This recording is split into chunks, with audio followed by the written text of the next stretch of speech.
Hello, friends. Welcome back. It's been a long time. I'm back at the last minute to give you these fight picks, working on the 50 subscribers special diligently. Without further ado, UFC Fight Night, Burns versus Brady, aka UFC Vegas 97.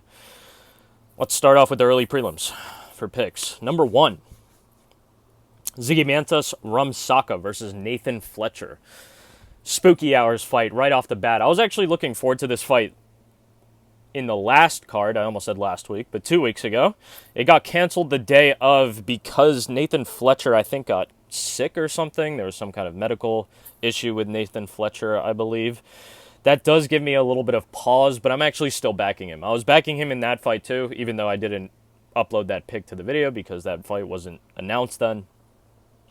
I'm going with Nathan Fletcher by submission here. I think Nathan Fletcher is actually really, really good. Zygimantas is decent, don't get me wrong, and he's bigger than Nathan Fletcher, which also gives me pause. But still, I think Nathan Fletcher is actually very skilled, decently all around, a competent and strong enough striker that Zygimantas shouldn't be able to just pressure him and dog walk him on the feet. And I think that if he gets Zygimantas down, it's going to be spooky hours. I'm going with Nathan Fletcher. I'm actually really looking forward to that fight. Nice little fight to start off the card. Moving on to a fight that's spooky, but not for the same reason. Andre Petroski versus Dylan Budka. I'm going with Andre Petroski here.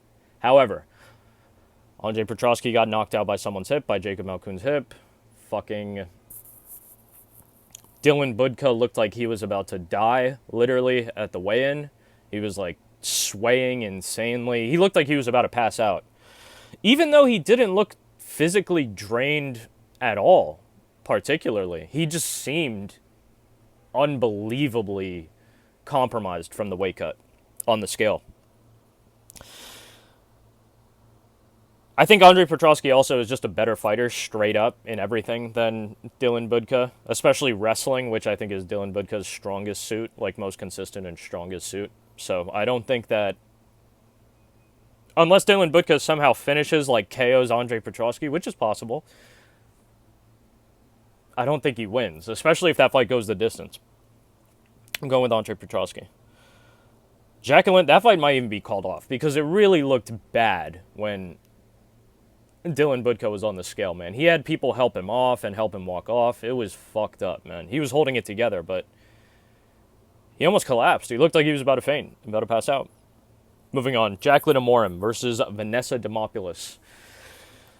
Oh, God, man. See, Jaqueline Amorim, I think there's something there. And a lot younger. Has an insane reach advantage at 68 inches compared to Vanessa Demopoulos' 59.5. I'm going with Jaqueline Amorim, but this is going to be fucking spooky again. Not really. It's actually not going to be spooky. It's just,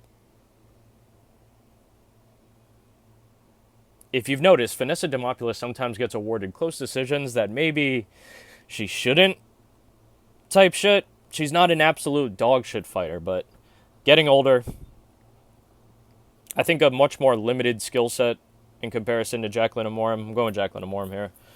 I think that's also very calm. A very calm pick. Hopefully it doesn't get spooky when it comes to the judges. Moving on, Gabriel Santos versus Yizha. I'm not sure if I'm pronouncing that right. Yizha. Yizha, I think, almost has a padded record for real. Almost. It's not padded, but it's similar to, like, this dude, Bogdan Guskov. Even though I know Bogdan has kind of proven that he's not a total schmuck, his record would indicate that he is, really. This is his second road to UFC run. He leans on the grappling a little bit, does Yizha, I think. Or Yizha. But I'm going with Gabriel Santos. I think Gabriel Santos has actually had a very tough run in terms of the UFC, in terms of his losses specifically. But they're not the worst to have. They really aren't. And I think Gabriel Santos, despite having less than half of the experience as Yizha, is gonna be able to overcome that gap because he's fought better competition consistently. This dude, Gabriel Santos, has been fighting dudes that were like 10-0, 10-1, 10-2, 11-2, 12-2, stuff like that before the UFC. That's what I like to see. I don't want to see you going to like unanimous decisions with like 10 and 11 guys like in the middle of your career after you finish. Yizha does, to his credit, finish a lot of the cans, it seems, that he's offered. He crushes the cans, but sometimes he doesn't. Sometimes he even loses to them. He's been tapped by some bums before, specifically by a heel hook by a fighter with a notable losing record. That might have been earlier on in his career, but even then, like, I think he's already had, like, above 10 wins, and he fought a dude who was, like, 4-6, 4-7 or some shit. Maybe even worse. Moving on. Gabriel Santos is the pick very calmly. Andre Lima versus Felipe dos Santos. Been hearing some people backing this man Felipe dos Santos, and that makes sense, actually. That makes a lot of sense. I was thinking about that myself, but I'm actually going to give Andre Lima another shot here. I'm saying that with a specific intent. Like, the Mitroposo fight, it's spooky hours. However, I think Andre Lima, in the Severino fight, he showed it. He actually does have skill. He has some power. That fight was tough without the biting. I'm kind of hoping in just like a mental state, like Andre Lima isn't like chilling. He's like, oh, I'm 2-0 in the UFC now. You know, I've had like a notable, unique entry. He got bid. He got a bonus. He has a little bit of money in his pocket. Like, I'm praying that didn't get to him. Man is still young. He's my age. He's 25. Felipe dos Santos, a little bit younger at 23. And Felipe dos Santos is a scrapper, man. That's also what worries me a little bit. He's a scrapper. Andre Lima, though, I think is very composed. He doesn't maybe have the output that I think he's capable of. I think he could put out a lot more, but maybe we'll see that. I'm going with Andre Lima, calmly. Moving on, Isaac Dalgarian versus Brandon Marotte. The biggest underdog, the biggest odds on the card on either side. I'm going with Isaac Dalgarian. I think Isaac should actually relatively wash this dude. Just hold him down and then maybe KO him, TKO him, submit him, what have you.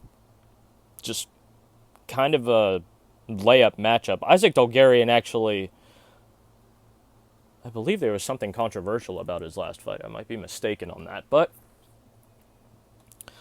seems to be a powerful dude. Not too much insight on that one because, like I said, this is the biggest. Isaac Dalgarian is the biggest favorite on the card, I'm pretty sure. And I'm pretty sure he's going to win. So, Isaac Dalgarian, the calm pick. Moving on, Rongju versus Chris Padilla. This is actually one I'm looking forward to as well. Chris Padilla did make a little bit of a name for himself by submitting Hame Yontop, a.k.a. James Lawntop, a.k.a. James Lawntop, Hame Yontop. And James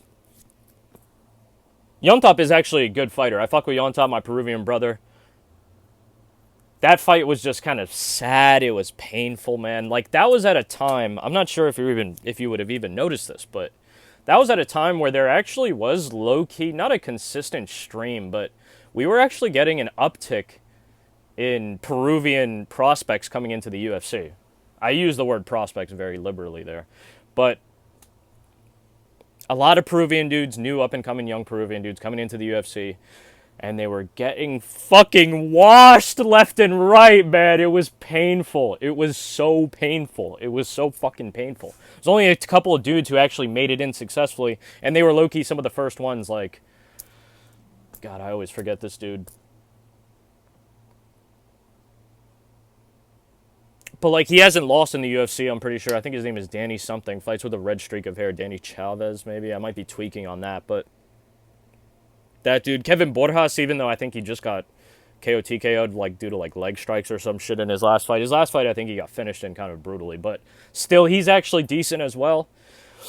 There are some decent Peruvian fighters, man. But just, like, it didn't even matter at a point in time, like, whether these dudes had a little bit of a name coming in for themselves, like the dudes I just previously mentioned, or if it was a dude, like, if you remember Gaston Bolaños, who fought Marcus McGee. Gaston Bolaños actually had a little bit of hype in him because he had some highlight finishes, but he had also been finished brutally, man, before that. And don't get me wrong, the dude is a dangerous striker, but Marcus McGee, now and at that point in time, like, people were catching on. Marcus McGee he bugs. He lives up to his name, actually, his nickname. Enough about that. I just went on a whole tangent. Rongju versus Chris Padilla. Man, I think Rongju actually, as opposed to maybe his colleague Yizha has been putting in work, in tougher fights against better competition. I think that 25-5 is a lot more realistic. 1-2 in the UFC right now. I do think that he's better than Chris Padilla. Straight up. I think he's going to be better than Chris Padilla. Chris Padilla, ultimately, I said all of that Hame on top and that whole Peruvian rant to say this. While that was good, I got to see one more. Like, one more really good performance before you get, like, all the hype like that for this man, Chris Padilla. Respectfully. Because Chris Padilla has lost to schmucks. He's lost to schmucks. He has straight up lost to schmucks earlier on in his career. And not earlier on as I mean when he was first starting out. I mean like recently before getting into the UFC. Wrong shoes the pick there. Moving on. Another fight that I'm excited for because I think it should be chaotic. Should be entertaining. Trevor Peek versus Yanal Ashmouz. I've already peaked. I was saying this last time Trevor Peek fought. I'm peaking. I'm on the come down. I'm going with Yanal Ashmouz, man. I went with Yanal Ashmouz to smoke Sam Patterson. He smoked Sam Patterson. Does he smoke Trevor Peek, though? I don't know, actually. And I think that Trevor Peek does have a decent chance. If he can, like, hurt Yanal and get him into, like, a dangerous situation early on and kind of keep it going from there. Obviously, most fighters will win if they're able to do that. But specifically with this dude, Trevor Peek, because of his skill set, you know, some would say a little bit unrefined, unpolished, rough around the edges type shit, standing, hammer fist, actual haymakers. When it works, but as we saw with the Charlie Campbell shit, just basic technique can actually put a lot of that shit away. You know, Ashmouz is well-versed in striking technique and grappling technique, which I think could also give Trevor Peek a bit of a problem in this fight. He hits hard as a motherfucker, and he also knows how to grapple. Does Yanal Ashmouz. Yanal Ashmouz, the Red Fox, the pick there calmly. Moving on to what I think is actually... There's red flags. There's so many fucking red flags surrounding this fight, it's not even funny. Matt Schnell versus Cody Durden, man. Now, off rip, my instinct, I was like, I'm going with Cody Durden. I'm undecided right now, but I was like, I'm going with Cody Durden. Cody should win this, blah, blah, blah. I didn't realize that Cody had taken this fight short notice. I've been out of the game for a little bit. And then I read some more shit that actually... It's cause for concern, to put it lightly. Apparently, okay? This is from fucking Tapology forums, so don't take all this with a couple grains of salt. This man, Cody Durden, is coming off of that loss, is coming off of that bad fucking knockout loss, man. He got violated, bro. And that was a shame because it was a fight that he was dog walking. I forget that dude's name. But it's the thumbnail of it's the thumbnail of that event is literally Cody Durden getting knocked out. His mouthpiece got knocked out. His mouthpiece went flying. It was rough as fuck. That was painful, man. And actually, that really wasn't too long ago. Now that I think about that. That really was not too long ago. Man, Matt Schnell not going to be as dehydrated as he usually is type shit. It's just... Cody Durden taking this fight on short notice and another fucking major red flag. Apparently he's coming in with no coaches, like no corner. He's coming in with like his girl or his wife or some shit. That's just like, brother, what are you doing? What are you doing? The fuck are you doing, man? And Matt Schnell, despite getting finished and losing his recent fights, he's fighting really good dudes, man. He's fighting really good dudes. He's fighting dudes like Pantoja. He's fighting dudes like Steve Erceg. He's fighting really, really top-level guys. And he does have threats with submissions. Cody Durden has been submitted by... Like, it's rough, man. It's fucking rough. It's fucking rough.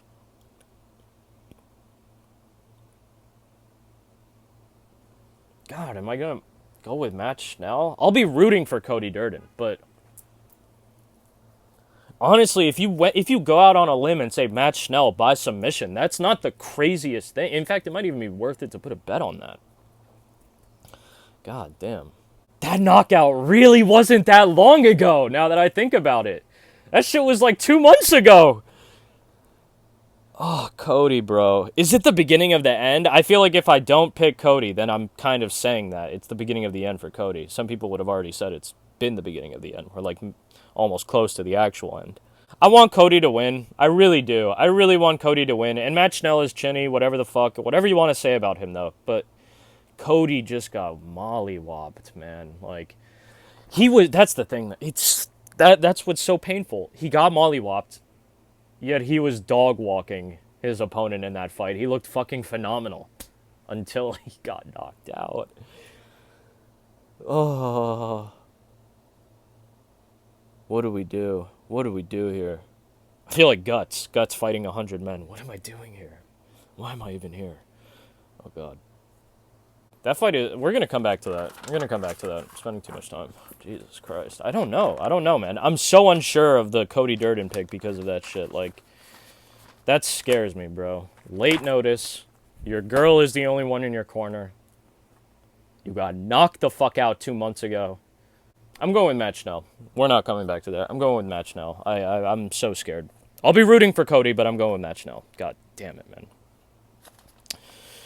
Moving on. God, they're actually... This card is, low-key, not stacked, but it's juicy. It's a juicy card. Kyle Nelson versus Steve Garcia. Going with Steve Garcia. Been riding with Steve Garcia, although I do fuck with Kyle Nelson. And Kyle Nelson is a good fighter. He's actually been getting a lot better. Steve Garcia was already getting better before Kyle Nelson. That's the thing. Steve Garcia started going on his run a little bit earlier. A little bit more brutality, I think. And a little less damage taken to himself, honestly. Either dude could win this fight. I think both guys have the ability to put the other one out with a single punch, actually. Like, enough to start off a finishing sequence. I do think Steve is just a little bit more used to dudes being able to strike back and finding the body, and then the head. Like, they fight, or they finish dudes kind of in a similar fashion, I should say, but Steve Garcia a little bit bigger, I think. Deceptively strong. I'm going with Steve Garcia. That was never in doubt for me. That is a good fight, though. Very good fight. Moving on. Jessica Andrade versus Natalia Silva.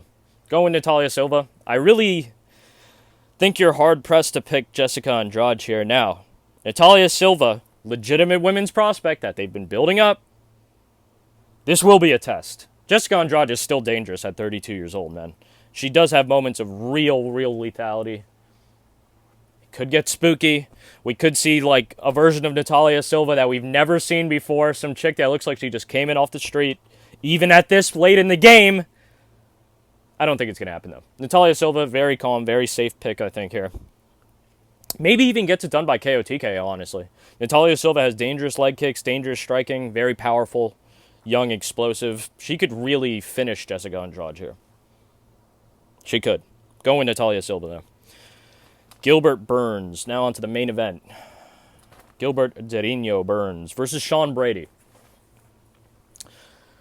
To keep this short and sweet, I'm going with Sean Brady here. I think this is a very logical pick, man. I get if you picked Gilbert Burns versus JDM. That would make sense to me. God, and now I'm using fighter acronyms. But, like we said with Jared Cannonier, all good things must come to an end. They must come to an end, and for Gilbert, I think it's the beginning of the end, for real. Now, a dude like Sean Brady, at least with the grappling aspect, that kind of helps Gilbert Burns a little bit, can maybe hold that off, and can maybe land a good shot on Sean Brady when he's trying to come in. However, Sean Brady, he looked fucking phenomenal when he fought Kelvin Gastelum. Looked amazing. If he fights that same way, he should win this calmly by decision. I'm picking Sean Brady by decision here.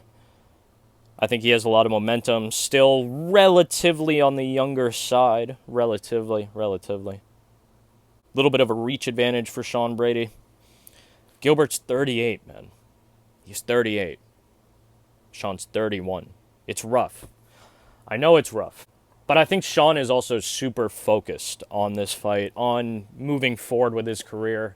I know that's a little bit more of a nebulous kind of a trait or thing to talk about influencing the fight. But Sean Brady seems to be dedicated, at least. Gilbert Burns, he's on his way out. Realistically, you have to look at it that way. Gilbert Burns is on his way out. Sean Brady's the pick there. That's it. I'm not going to say what I was about to say, but hopefully this is actually a quick video. Sorry it came so late, lads, but thank you again to everyone that's been supporting this channel and subscribing recently, too. I see it every day. The count goes up. It's only by one, but the channel is slowly growing. This is our own little corner of the internet, man, and I love it, honestly. I fucking love everyone that comes through and watches this shit. It's our own little corner of the internet, like I just said, and we're carving out our own piece, man, bit by bit. Couldn't do it without you guys. Like, comment, subscribe, dislike the video if you dislike it. 50 subscribers special, part 1. I think it's going to be a 3-part, maybe a 4-part video. Part 1 coming, like I always say, soon. But it actually was more work than I thought it was. It's just I'm a lot worse at like voice acting in a sense, like just reading off than I thought I would be. I feel like I just have to re-record a lot of voice lines for that, but that's enough about that. I digress. I'll let you go. As always, much love, big kiss. Thanks for watching.